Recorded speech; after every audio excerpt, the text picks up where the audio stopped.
नहीं होगा, इसलिए वो फ्रेश माइंड के साथ साथ करने हैं जिनकी कोई डेफिशिएंसी है अभी तक। अच्छा जी, ये कमी 2019 को हो गया। आप बता दें अगली एंट्री किस दिन होगी?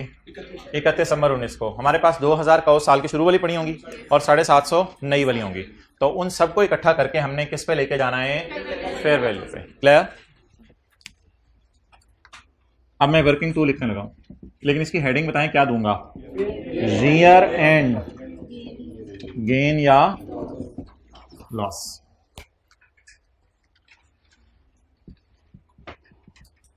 Opening cows, opening cows, opening cows पिछले साल की बैलेंस शीट में फेयर वैल्यू पे पड़ी होंगी या वो भी fair value minus cost to sell पे पड़ी होंगी? अब मुझे बता दें ओपनिंग काउज कितनी थी इन 2000 की 1 जनवरी को? Fair value 50,000। अब आप चाहते हैं तो इसकी भी मैं fair value minus cost to sell side पे निकाल देता हूं, लेकिन मैं इधर ही निकालने लगा हूं। थोड़ी सी लंबी कैलकुलेशन हो जाएगी, लेकिन खैर है। कितनी काउज हैं? 2000। 2000 काउज हैं multiplied by rupees 100 million minus cost to sell. Minus जी बता दें cost to sell. Is it a cost to sell? Is it a cost to sell? Every time the animal is sold in this country, हुकूमत 4% seller से tax लेती है। अगर हम बेचेंगे तो टैक्स देना पड़ेगा। एवरी टाइम द जानवर is sold in this country we have to pay the commission to our broker. Minus कितने परसेंट? 4%। और minus of what? 100 million. Of 100 million. इसको बड़ी ब्रैकेट लगा के क्लोज कर दें। माइनस 6% कर दें या इंटू 94% कर दें? 90। तो ये देखें, ये फेयर वैल्यू थी माइनस कॉस्ट टू सेल। जी पिछले साल की क्लोजिंग भी यही होगी 31 दिसंबर 18 की, और एक दिन बाद सुबह 1 जनवरी 19 की ओपनिंग भी यही होगी। कॉस्ट टू सेल माइनस हुई होगी या नहीं हुई होगी, इनका बड़ा अच्छा सवाल है। ये मैंने एमसीक्यूज में बात डिस्कस करनी थी, लेकिन इनका सवाल अभी ले लेते हैं। इस 50,000 के लफ्ज के साथ क्या लिखा हुआ है? फेयर वैल्यू या balance appearing in balance sheet? अगर फेयर वैल्यू लिखा हुआ है तो फिर इसमें से कॉस्ट टू सेल माइनस करनी पड़ेगी। इसको आप ये नहीं अज्यूम कर सकते ये fair value minus cost to sell है। अच्छा सवाल था आपका। ओके, परचेजेस के लिए शुक्र है मेहनत नहीं करनी पड़ेगी, क्योंकि परचेजेस की fair value minus cost to sell ये अवेलेबल है, वर्किंग 1 से अवेलेबल है। 39। वैसे सवाल को आपके समझने के लिए लेके जा रहा हूं, वरना इतने जीरो आखिर में लगाना कुछ एक्सेप्टेबल नहीं है। यही सवाल करते रहेंगे। अच्छा, आप बता दें प्राइस और फिजिकल चेंज का डेटा शेटा दिया हुआ है? नहीं। अब हम क्लोजिंग निकालेंगे और बैलेंसिंग गेन लॉस निकाल लेंगे।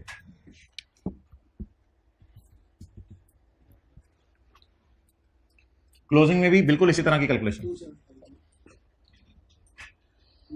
कितने जानवर हैं? 2750। 61,000। 5 167.75 million minus cost to sell. Minus cost to sell minus 4% minus. अच्छा, पहली क्लास से हम यही रो रहे हैं। इधर देखें, ओपनिंग को भी fair value minus cost to sell पे रखा जाता है, परचेज को भी fair value minus cost to sell पे रखा जाता है, न्यू बॉर्न को भी fair value minus cost to sell पे रखा जाता है, और क्लोजिंग को भी fair value minus cost to sell पे रखा जाता है। 1585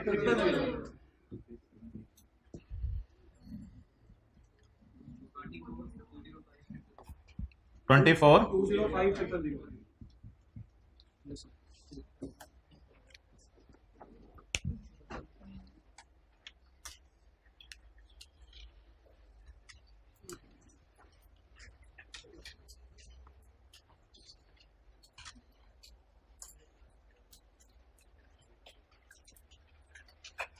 ओके। इसकी एंट्री मुझे बताएं। ओपनिंग की एंट्री नहीं होती, क्लोजिंग की एंट्री नहीं होती, परचेज की कर ली है, P&L की एंट्री 31 दिसंबर 2019। Biological asset dash cow debit और P&L क्रेडिट।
अच्छा, बैलेंस शीट में कितना जाएगा?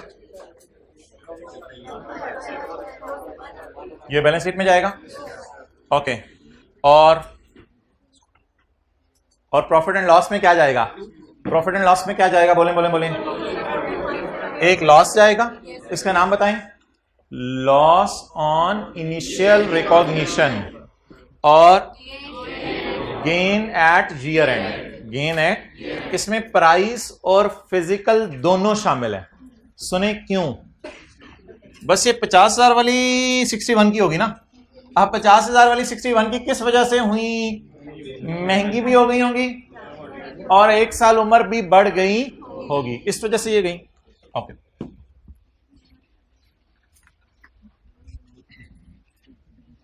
अच्छा, ये स्टैंडर्ड का एक आसान सा कॉन्सेप्ट है, आप मुझे बस जनरल एंट्रीज बता दें। गवर्नमेंट ग्रांट, देखें देखें देखें देखें देखें, अभी कुछ नोट करने की जरूरत नहीं।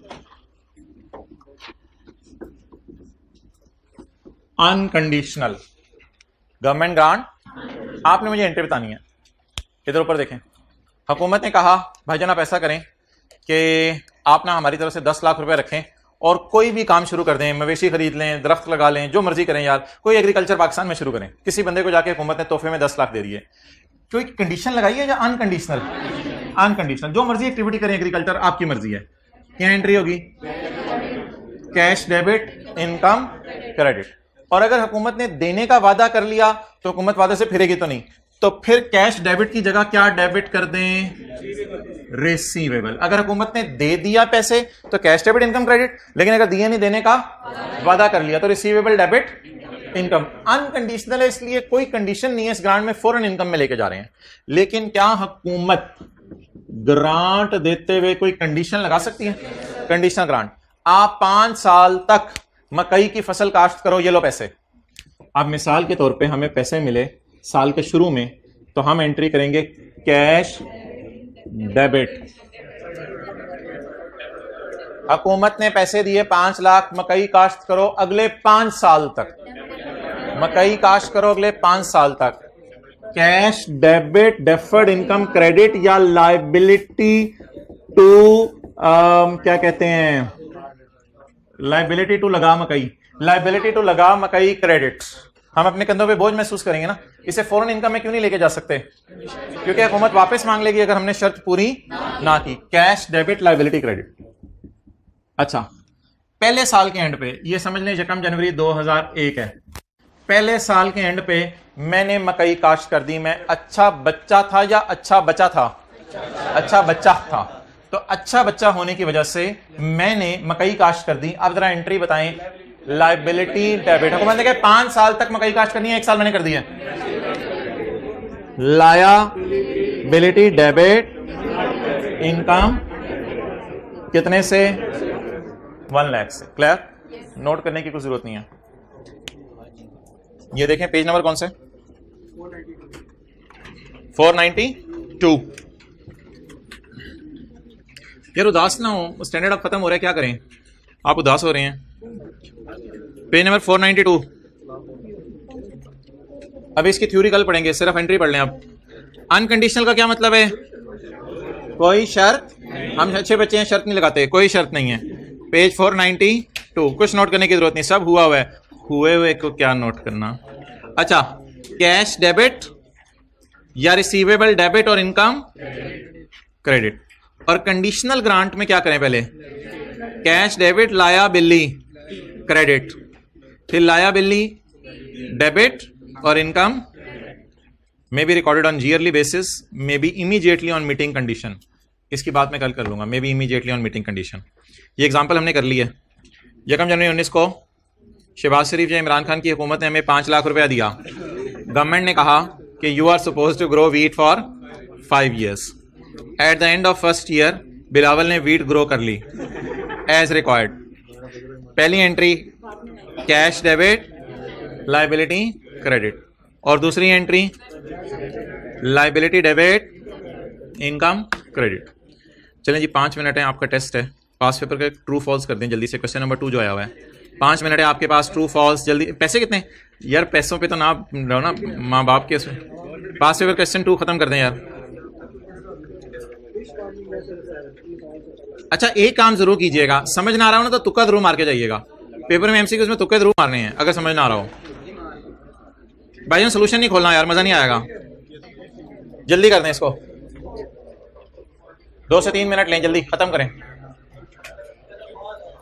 यार। ये कोई तरीका नहीं, छुपा छुपा के लिखें।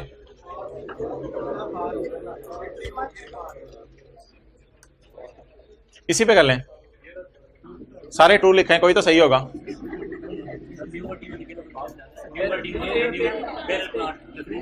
ओ हो, पॉइंट 2 अभी ना कीजिएगा, पॉइंट 2 अभी ना कीजिएगा। चलो छोड़ो, पॉइंट 2 अभी मैंने पढ़ाया ही नहीं। बियर प्लांट क्या होता है मैंने पढ़ाया ही नहीं। तुक्का मार दें, पॉइंट 2 में अभी नहीं पढ़ाया।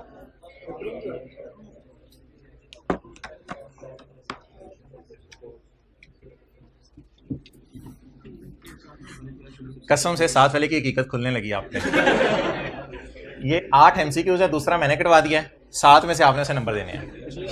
ये जो बड़ा बना फिरता है ना, रोजाना तैयार होके आता है।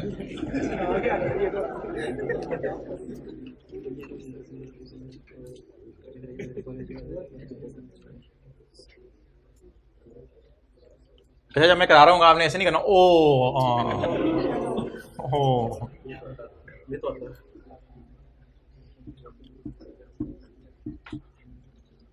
You are giving tau to mustaches.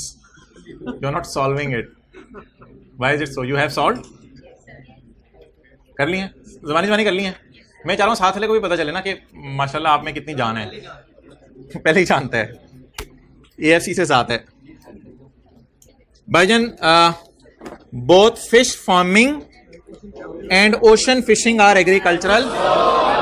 False इसलिए है कि फिश फार्मिंग में आप मेहनत करेंगे।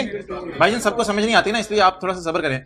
आप फिश फार्मिंग में आप मेहनत करेंगे और आप उनको खाना वगैरह खिलाएंगे फार्म हाउस में, फिर वो बड़ी होंगी उनको बेचेंगे। ओशन फिशिंग में भाईजान सारे तरह, भाईजान नोट्स बाहर निकालें, नोट्स बाहर निकालें। हाँ, अच्छा, ओशन फिशिंग में जो फिशें ऑलरेडी फिशिंग कर रही हैं उन्हीं को आप फिश कर लेंगे, तो वो तो आपको कुछ दाना भी नहीं डालना पड़ेगा। वो तो अल्लाह की तरफ से रोजाना उनको जो है वो अल्लाह दे रहे होंगे, जो भी दे रहे हैं, फिश को स्टार फिश दे रहे हैं, जो भी दे रहे हैं वो उनको मिल रहा होगा। तो ये एग्रीकल्चर एक्टिविटी के डेफिनेशन में फॉल नहीं करता, इसलिए ये बात अधूरी होने की वजह से फॉल्स है। अच्छा, आप बायोलॉजिकल एसेट कौन सा कॉलम ज़हन में लाएंगे? पहला वाला, दूसरा वाला, तीसरा वाला, काउ वाला, शीप वाला column. Biological asset should initially be measured at cost of purchase. इसका सही जवाब क्या है? Fair value minus cost to sell. जिसने ये ट्रू किया है वो बंदा बताएं, वो बंदा बता दे मुझे। पूरी रात रोते रहे, पूरी रात रोते रहे, 4 दिन से रोते रहे। नहीं बस 1 मिनट यार, ये सारी जा रही हैं, नहीं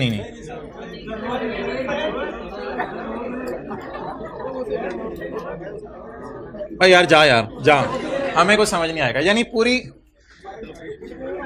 निहायत ही वैसे जो है ना। आगे चलें जी, A biological asset should subsequently be measured at fair value. False. Fair value minus cost to sell. साथ वाला बारीक कह रहे हैं कि आई कैप इतनी बारीकी में चला गया, तो माइनस कॉस्ट टू सेल होना चाहिए था ना। ये बात भी क्या है, गलत है। आगे चलें, छीक के रखें। अच्छा, बच्चे खुश हो रहे थे आई कैप ने ट्रू फॉल्स दे दिया, वो बाहर निकल के पता चला। चलें जी, 3 भी हो गया, 4 भी हो गया, 1 भी हो गया मेरा सही। आगे, द गेन और लॉस ऑन सब्सिक्वेंट मेजरमेंट। इस गेन लॉस को कहते हैं सब्सिक्वेंट मेजरमेंट। ये इनिशियल मेजरमेंट नहीं, सब्सिक्वेंट मेजरमेंट है। द गेन और loss on subsequent measurement should be taken to profit and loss. True. अच्छा, ये जिसका गलत हुआ ना उसको रहने दें, रेस्ट इन पीस, उसकी टेंशन ना लें। अब कुछ नहीं हो सकता, अब वो लीज जो है ना सही तरीके से तैयार करेगा। ये जिसका गलत हुआ ना चुप कर जाए, बस पर्दे में रहने दें। Commission to broker as well as advertising cost would be classified as cost to sell. False. Advertising नहीं है ना, कमीशन तो है। ये ना नहीं हो सकता, अभी जो मैंने पढ़ाया उसकी बेस पे नहीं हो सकता। गवर्नमेंट ग्रांट्स मैंने आपको थोड़ी पढ़ाई तो हैं, लेकिन गवर्नमेंट ग्रांट की एक दो एक्सेप्शन है, वो कल पढ़ानी है, ये नहीं हो सकता। अच्छा, once wool is extracted from sheep. आंखें बंद करें, वो बंदा देन में लाएं, वो जो स्लीवलेस पहन के लगा हुआ था, आ गया देन में। Once wool is extracted from sheep, subsequent processing of wool into carpets is accounted for under IAS 2। अच्छा, एक बात अब सुन लें,